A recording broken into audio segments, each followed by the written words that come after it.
Hello et bienvenue dans ce podcast Réveille-toi, le podcast pour t'éveiller sur l'entrepreneuriat.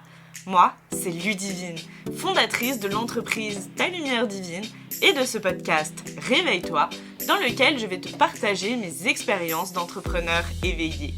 Mon but est de t'ouvrir les yeux sur l'entrepreneuriat en te partageant mes expériences et conseils mêlant développement personnel, spiritualité et business afin que tu puisses à ton tour t'éveiller et créer une entreprise alignée selon tes règles au service de ta liberté. Prête à t'éveiller ? C'est parti pour ce deuxième épisode. Et aujourd'hui, j'ai envie de te parler d'une notion vraiment qui m'est chère, qui est celle de rebondir. Rebondir parce que finalement, c'est vraiment quelque chose qui est vraiment propre à qui je suis et à ma manière de gérer ma vie, mais aussi que c'est quelque chose à mon sens d'indispensable dans l'entrepreneuriat. Et donc, rebondir pour moi, c'est hyper important. Apprendre à rebondir face aux échecs, face aux aléas de la vie, clairement, hyper important. Et moi, ce mindset de rebondir, c'est clairement quelque chose qui m'a sauvé la vie bien plus d'une fois. Mais avant de te parler de rebondir, eh bien j'ai envie de te dire rebondir face à quoi ? Donc dans mon cas, là aujourd'hui, on va vraiment parler de rebondir face aux échecs, face aux aléas de la vie, face voilà à ces choses qu'on n'avait pas prévues, qui sont mises sur notre chemin et que de prime abord, on vit pas ça très très bien. Et franchement, j'ai envie de te dire que niveau échec, moi j'en tiens une sacrée couche. Et d'ailleurs, de base, j'ai une très très mauvaise relation avec l'échec. C'est vraiment quelque chose de base que je déteste. J'ai vraiment de base hyper peur de l'échec. Vraiment, c'est un truc où j'aime pas ça. Et je me dis toujours, punaise, mais qu'est-ce qu'on va penser de moi ? Qu'est-ce que ça signifie de moi ? Donc clairement, l'échec très associé au regard de l'autre. Mais de base, je déteste ça, mais promis, je me soigne. Mais bon, revenons-en à nos moutons.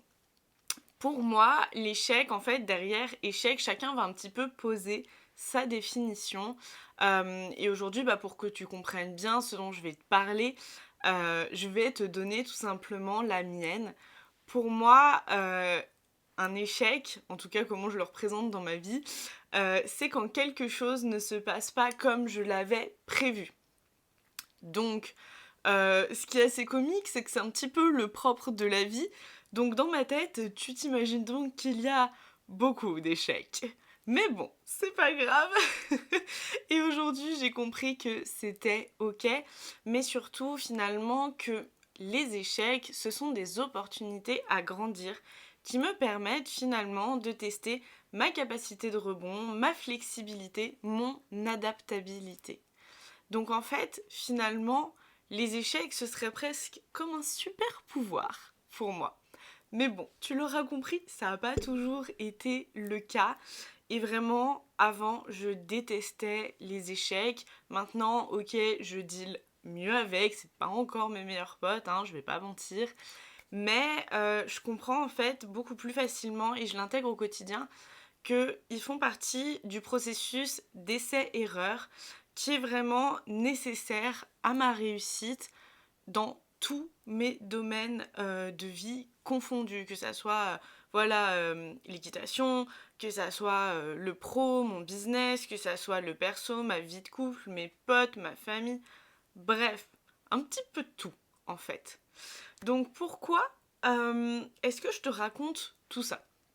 En fait, parce que finalement, même si de base j'ai une très très mauvaise relation du coup avec l'échec, que j'en ai vraiment peur, j'ai toujours eu cette espèce de refus catégorique d'échouer qui finalement m'a permis de développer une capacité à rebondir qui est incroyable, car pour moi, en fait, comment j'ai feinté le truc, c'est que si je rebondis, je suis pas en train d'échouer.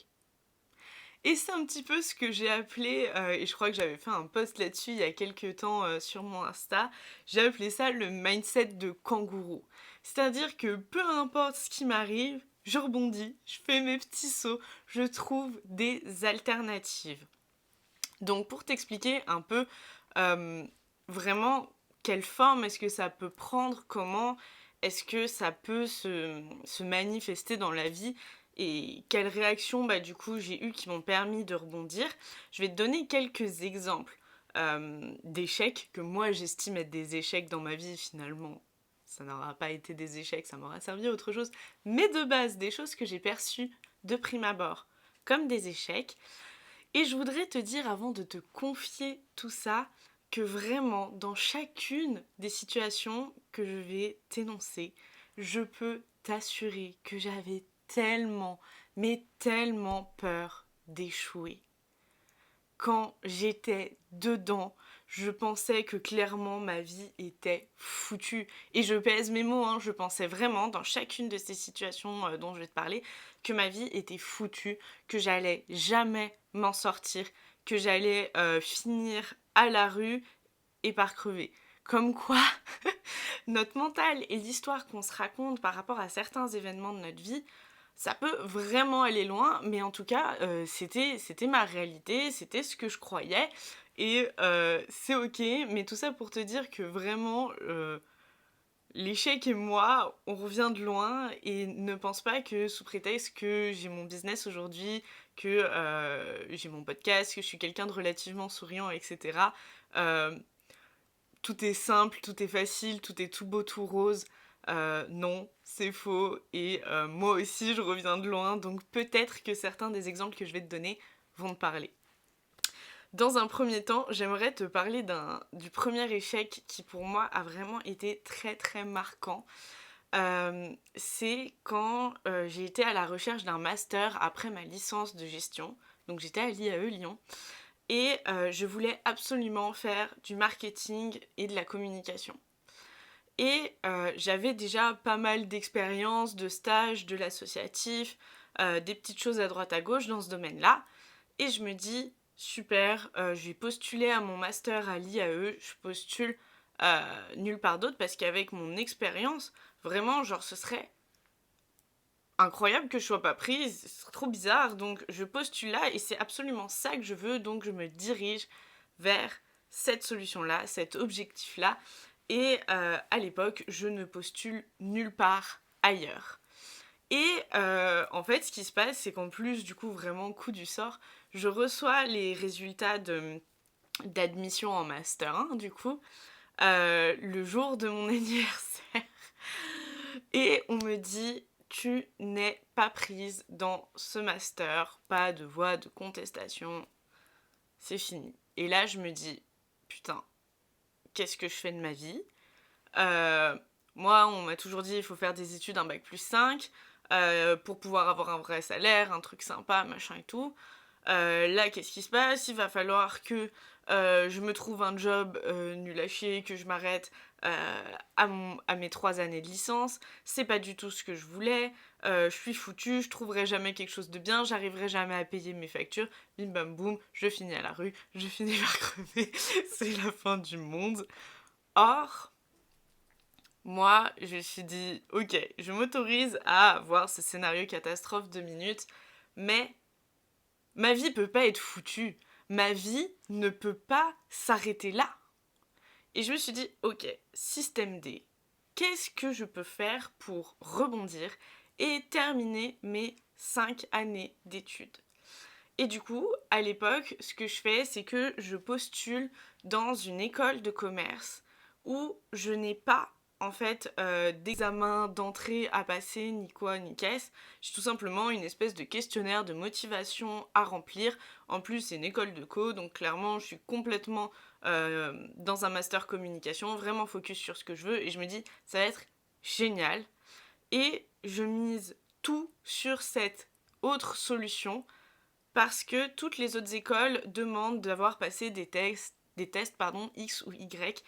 Et vraiment, en fait, pourquoi je n'avais postulé qu'à l'IAE et qu'à l'IAE dans lequel j'étais, c'est parce que ça ne demandait de passer aucun examen complémentaires que j'estime débiles, type Taj Mahal et compagnie.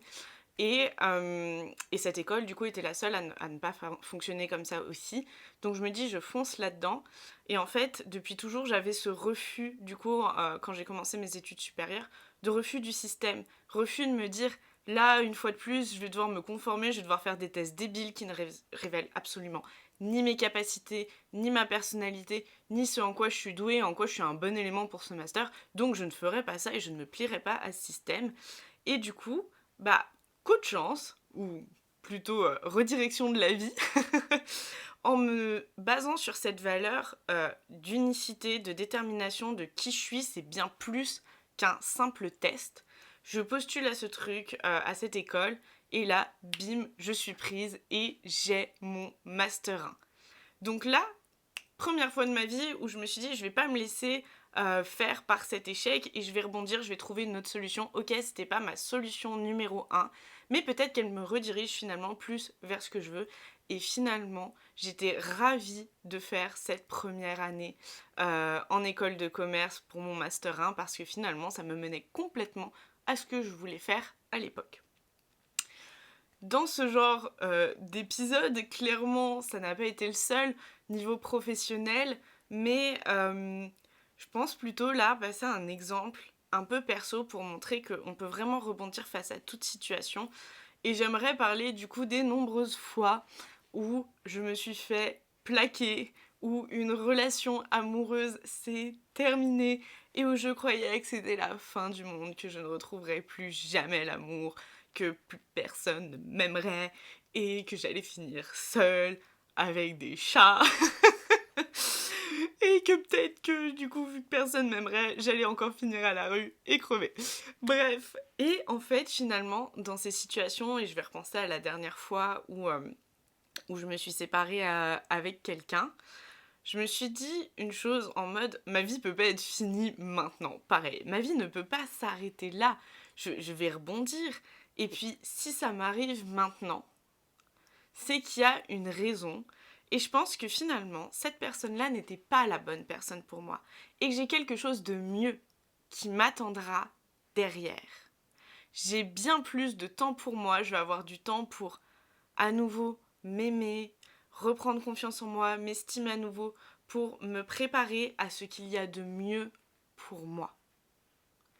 Et ça, c'est vraiment un truc, et je me suis souvent bluffée à penser ça quand ça s'arrêtait une relation avec quelqu'un, de me dire, en fait, c'est qu'il y a quelque chose de mieux qui m'attend derrière. Et donc là, dans cette optique-là, dans ce genre de situation, bah finalement, je vois ça comme une opportunité de ne plus être avec cette personne.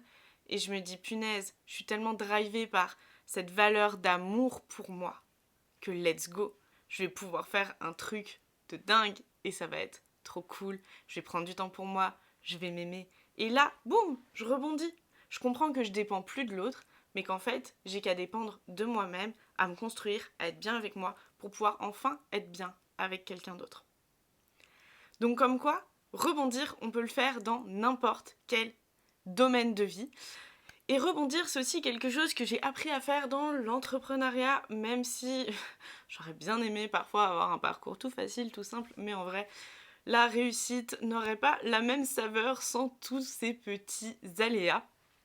Et j'ai commencé avec un bien gros aléa à mon sens, c'est-à-dire que du coup j'en parlais dans l'épisode précédent. Moi de base je voulais lancer un business avec du human design dedans, et de base je me suis dit je vais faire une formation en human design et mon business ce sera que coach en human design. Je l'expliquais la dernière fois, du coup finalement ça s'est passé autrement. Mais pourquoi est-ce que ça s'est passé autrement ? Eh bien, explication maintenant.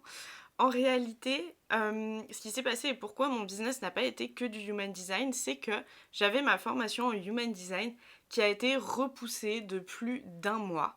Et à ce moment-là, j'allais bientôt plus toucher mes droits de chômage. Et donc, je me suis dit, putain, je suis foutue. Je n'ai pas ma formation en human design, je n'ai plus rien. Mon business dépend de cette formation. Donc comment est-ce que je vais faire ?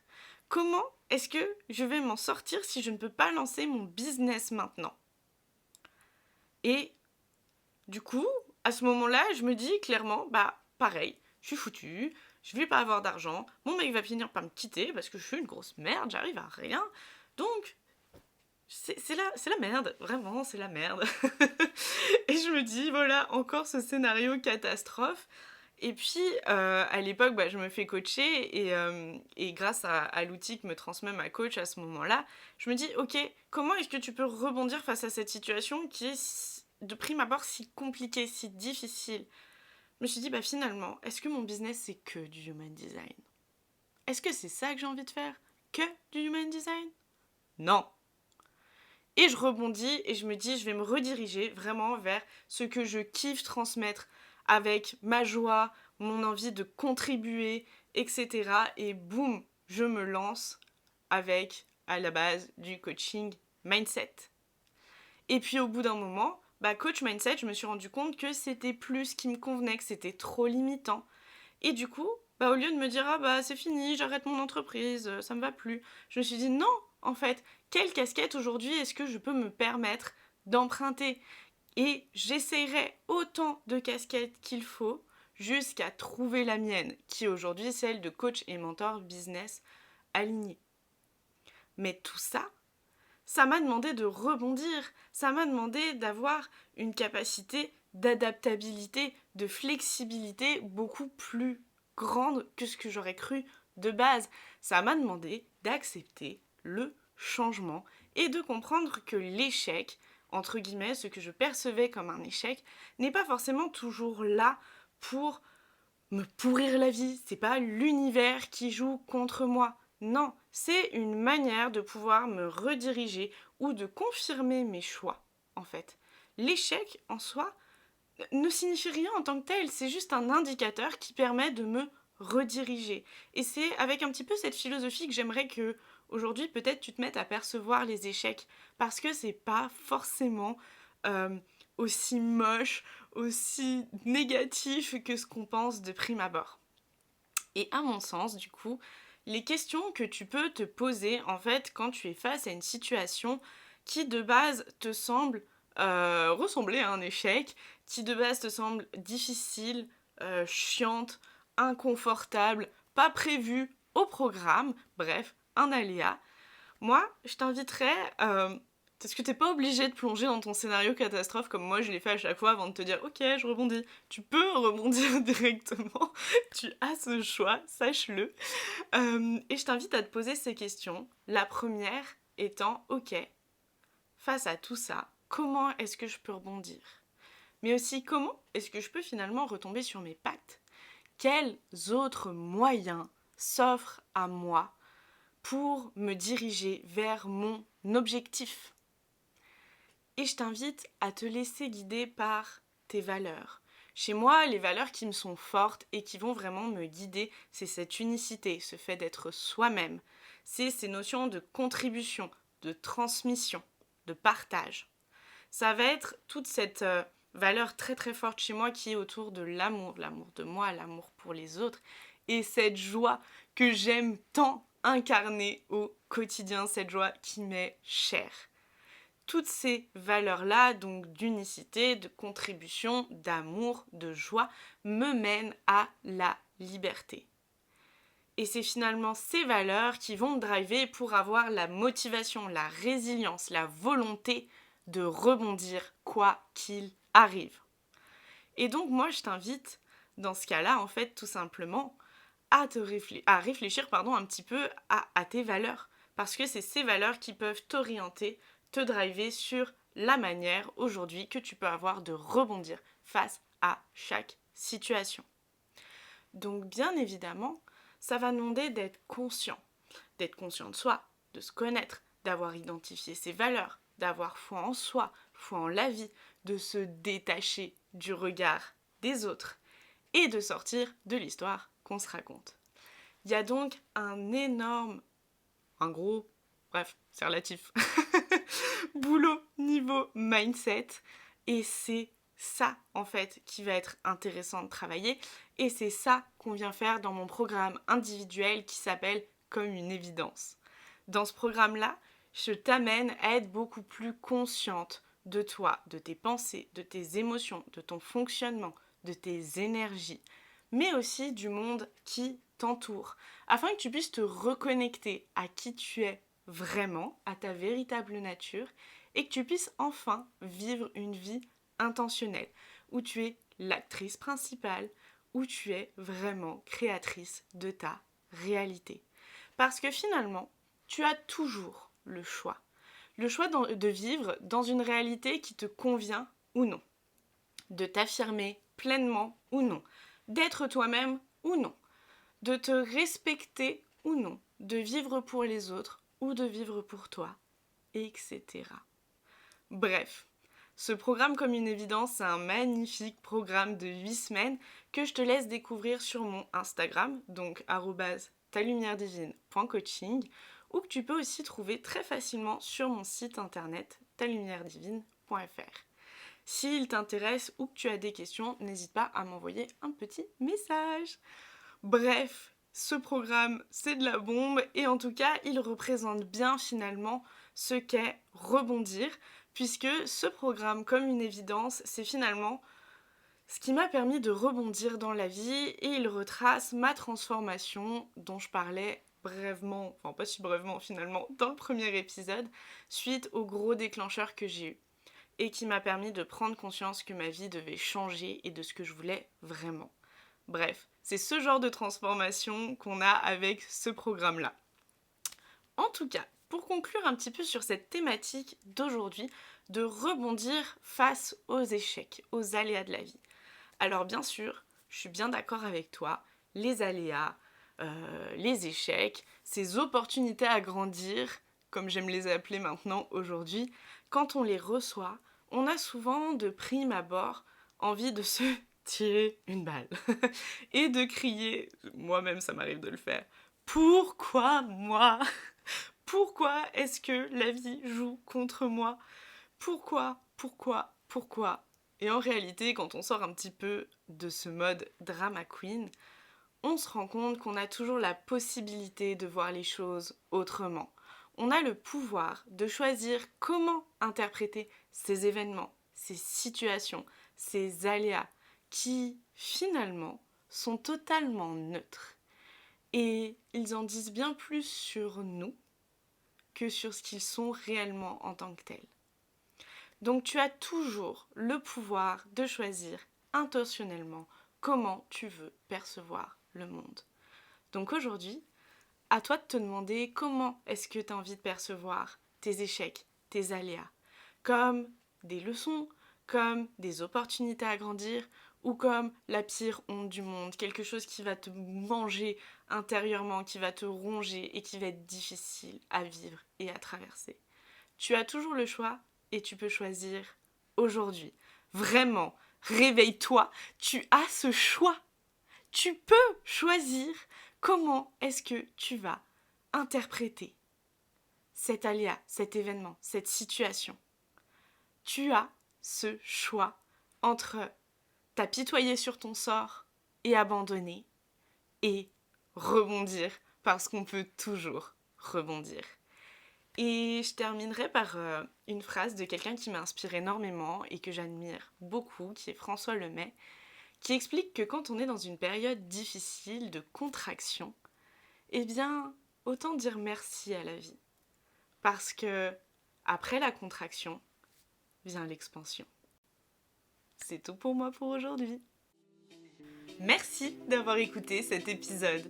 S'il t'a plu, n'hésite pas à partager tes ressentis sur Apple Podcast et tu peux aussi m'envoyer un petit message sur mon compte Instagram talumièredivine.coaching, ça me fera toujours plaisir et c'est d'ailleurs sur ce compte que je te partage mon quotidien d'entrepreneur et que tu peux retrouver mes offres du moment. Encore merci pour ton écoute et réveille-toi!